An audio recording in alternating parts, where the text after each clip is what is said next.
Bonjour, alors en ce beau jour de juillet, où pour une fois il fait très beau, on oscille entre des températures quasi hivernales à des températures quand même très estivales. Voilà, je me disais que ça serait peut-être intéressant de parler avec vous cette fois-ci dans ce vlog, non pas de choses et d'autres, mais de sujets que j'aurais du mal peut-être à évoquer dans des vidéos normales. Et parmi les sujets que je voudrais évoquer, il y a celui des échelles. Alors les échelles en maquette, il y en a pléthore. Il y a même certaines gammes qui sont plutôt pour une échelle plutôt qu'une autre. Voilà, dans le militaria, on évoquera souvent le 1.35 et le 1.72.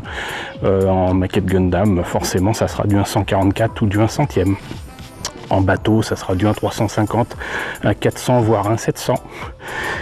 Et puis, vous avez le modélisme ferroviaire, qui prouve qu'on peut parler d'autres échelles qui ont des équivalences en système métrique, mais qui correspondent à d'autres choses. Et justement, on va en parler. Alors justement, de quoi parle-t-on quand on parle d'échelle?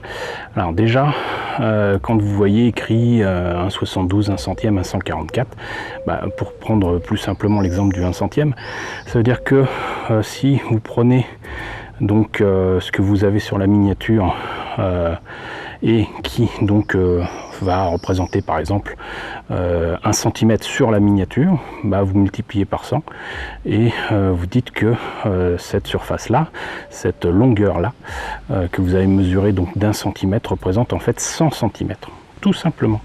Voilà, maintenant il n'en a pas toujours été ainsi. C'est-à-dire que les différentes échelles qui existent, notamment avec le système métrique, sont liées en fait à l'utilisation aléatoire, j'allais dire, et même, comment dirais-je, juste basée sur la forme et surtout la taille finale d'un objet qu'on voulait obtenir en miniature. C'est lié notamment à différents domaines, dont forcément le modélisme ferroviaire, mais pas que. En modélisme ferroviaire, par exemple, vous entendrez souvent parler de échelle HO, voire NO.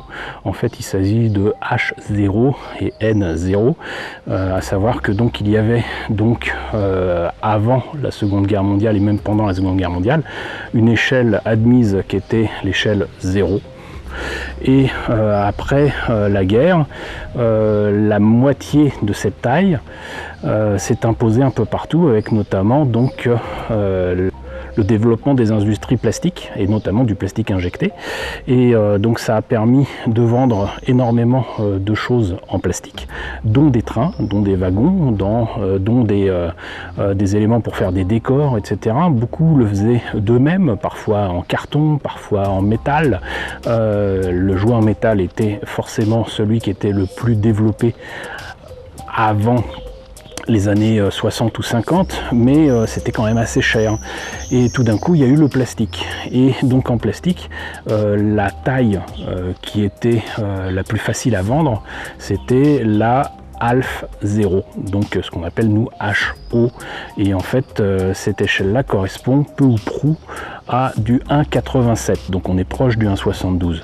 Mais 1,87 c'est quand même assez étrange, mais ce qui est encore plus rigolo, c'est que j'ai appris que l'échelle 0, en fait, c'est celle que je connais sous l'échelle 1,43. Et 1,43 c'est une échelle extrêmement commune chez nos amis collectionneurs de miniatures et de véhicules miniatures.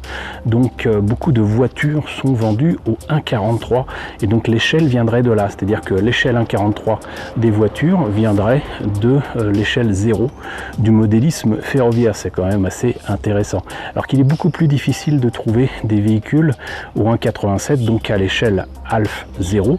Il y a des marques qui sont spécialisées là-dedans, certaines marques très connues, que ce soit Jouef ou Fleischmann ont forcément vendu des accessoires, si j'ose dire, des éléments de diorama à cette échelle-là, mais c'est quand même très très cher. Les échelles en voiture, c'est plutôt volontiers du 1.8, du 1.12, du 1.24, du 1.43, du 1.60 pour les voitures majorettes qu'on connaît tous. Et voilà, sinon, il y a quantité d'échelles différentes qui existent, mais à noter donc que le 1.43 viendrait de l'échelle 0. Le H0, donc Alf 0, donc le 1.87, c'était uniquement pour réduire la taille des objets et faciliter leur vente et leur application chez soi, parce que vous imaginez bien que déjà un circuit de petits trains, comme on dit, au 1.87, ça prend de la place. Alors imaginez, quand c'est 2 fois plus grand, ça devait être un peu difficile à placer et ça ne devait pas être à la portée de la bourse de n'importe qui. Donc on a le modélisme ferroviaire, mais il faut bien comprendre aussi que pendant des années, que ce soit aux États-Unis ou ailleurs, l'important c'était pas d'avoir une échelle précise et toujours cette même échelle, mais c'était d'avoir un objet qui était de belle taille et d'une taille qui correspondait à la taille des boîtes pour la vente en magasin, à la taille qu'espérait avoir donc l'acheteur, et c'était tout. Donc ça explique pourquoi dans de nombreux cas, les kits de SF américains, même s'ils sont récents, de Star Trek par exemple, sont tous à des échelles différentes, des échelles parfois quand même assez étranges. L'Enterprise est au 1.537, pourtant on parle pour certains modèles de 18 pouces, de l'autre de 22 pouces, et c'est là que je veux venir là, c'est qu'on parle plus volontiers aux États-Unis de la taille finale de l'objet, donc 18 pouces, 22 pouces, que de l'échelle que nous, on reconnaît en système métrique. Et c'est là que c'est assez intéressant, parce que ça explique pourquoi de nombreuses maquettes qui nous parviennent des États-Unis notamment sont à des échelles quand même assez bâtardes, et notamment chez Revell on se retrouve avec des échelles qui correspondent à rien ou qui sont rarement, très rarement la bonne échelle pour le kit en question. Et ça, je crois que je vous en ai parlé assez souvent. Donc ça explique énormément de choses. Et on remarquera que par contre, à l'autre bout de la planète, par rapport aux États-Unis, au Japon, par contre, la notion d'échelle était importante, très importante. Et cette notion d'échelle, elle s'exprime par plusieurs choses. Déjà, d'une part, certaines sociétés trouvaient très important de fournir des objets, des miniatures à la même échelle pour pouvoir comparer les proportions, pour avoir tout simplement quelque chose qui se place dans un même environnement à la même échelle. Et donc, par exemple, Fine Molds va volontiers proposer des miniatures au 1.48 ou 1.72, ce sont leurs 2 échelles de prédilection. Ça a été le cas pour Porco Rosso, ça a été le cas pour Star Wars, et du coup on peut être sûr que les proportions sont respectées et que c'est l'échelle exacte. Voilà, et du coup ça permet de les mettre les uns à côté des autres et de ne pas faire une perspective forcée ou de faire un truc un peu bâtard où par là on a du 1.43, par là on a du 1.50, là on a du 1.48. Donc voilà, c'est tous à la même échelle. Idem pour Bandai. Maintenant il y a un cas que j'ai pas pu vérifier, qui est une théorie pour moi, mais qui je pense se tient.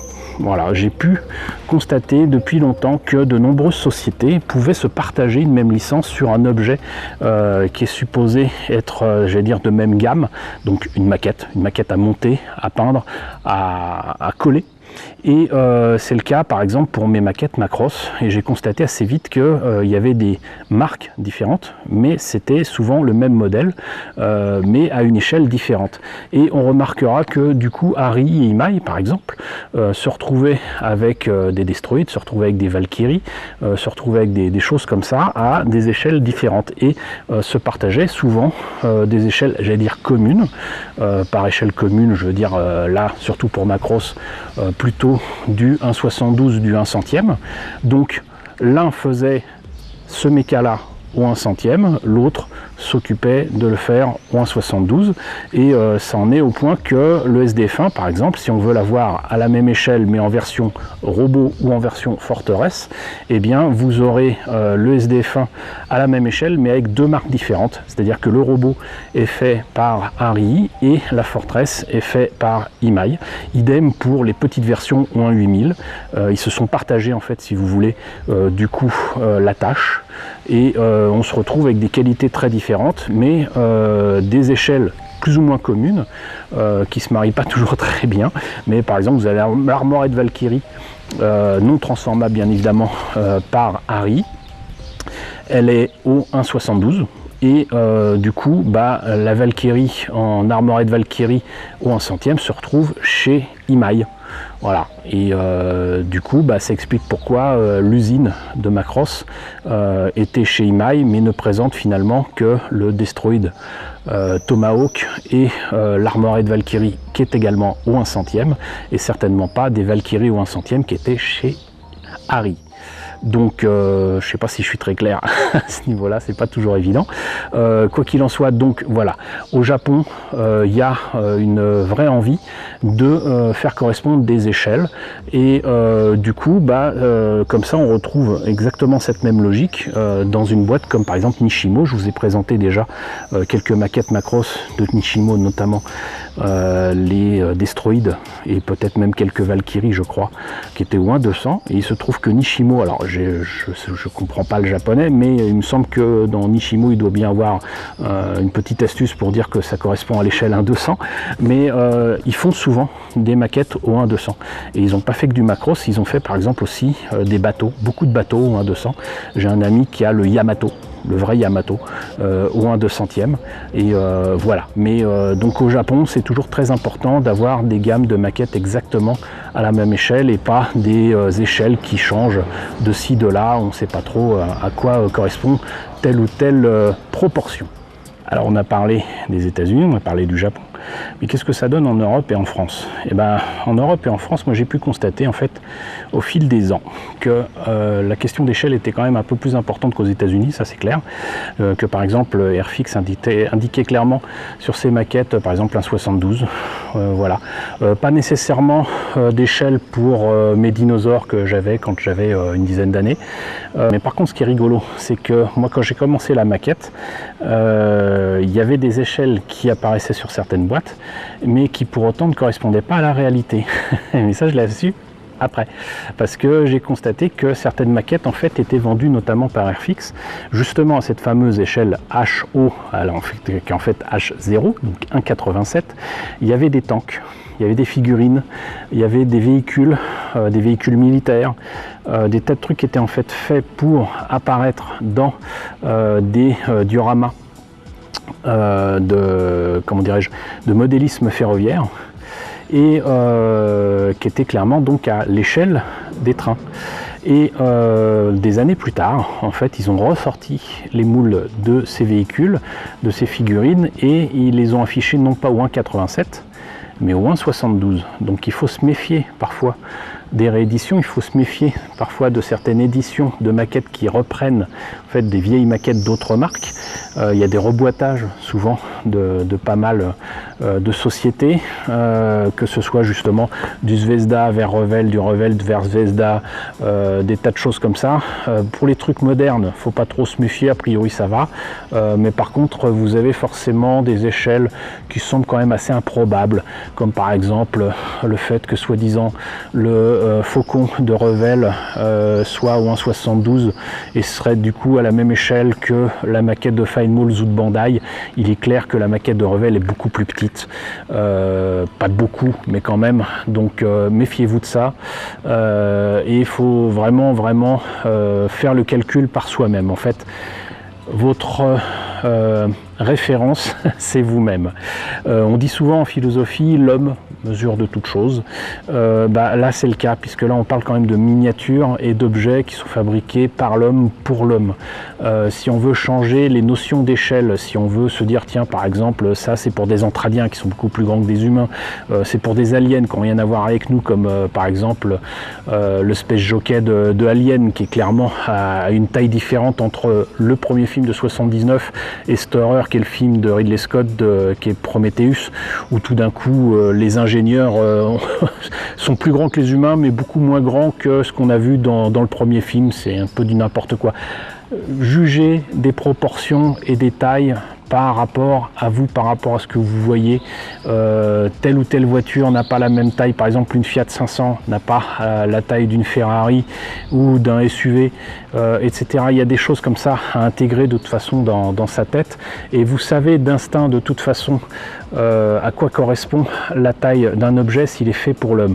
Si c'est pas quelque chose qui est fait pour l'homme et par l'homme, par exemple, je sais pas moi, un relief rocheux, des plantes, un arbre, là c'est autre chose, mais il est clair qu'une maison, si elle a 2 ou 3 étages, vous voyez à quoi ça correspond. Si vous voyez une personne, à moins que ce soit un lilliputien, vous savez que c'est une personne qui fera entre 1,50 m et 1,70 m. Et là, je ne parle pas des petites personnes et des nains. Moi, je vous parle des lilliputiens qui ont effectivement des proportions réduites, qui font qu'ils peuvent faire 1 mètre, mais peuvent sembler avec des proportions normales, avec une taille normale, alors qu'en fait, ils sont beaucoup plus petits. C'est ce sur quoi a joué Peter Jackson par exemple pour le Hobbit, pour le Seigneur des Anneaux. Les Hobbits semblent être des personnes normales mais sont à peine plus grands que des nains qui n'ont pas les mêmes proportions que les humains. Ils ont joué là-dessus, ils ont fait des effets spéciaux là-dessus. Donc vous avez quand même une référence qui est vous, qui est vous-même, qui est votre taille à vous, qui est la taille de votre main, qui est la taille de votre tête, et vous savez d'instinct si tel ou tel engin correspond à telle ou telle échelle. Voilà, mais tout cela a de l'importance si vous voulez mettre des objets dans un contexte à la même échelle. Cependant, il y a moyen de tricher, tout comme en dessin. En maquette, il y a moyen de tricher sur justement les échelles et les proportions avec de la perspective forcée. Mais ça, c'est encore autre chose. Donc voilà, c'était mon petit sujet du jour sur les échelles.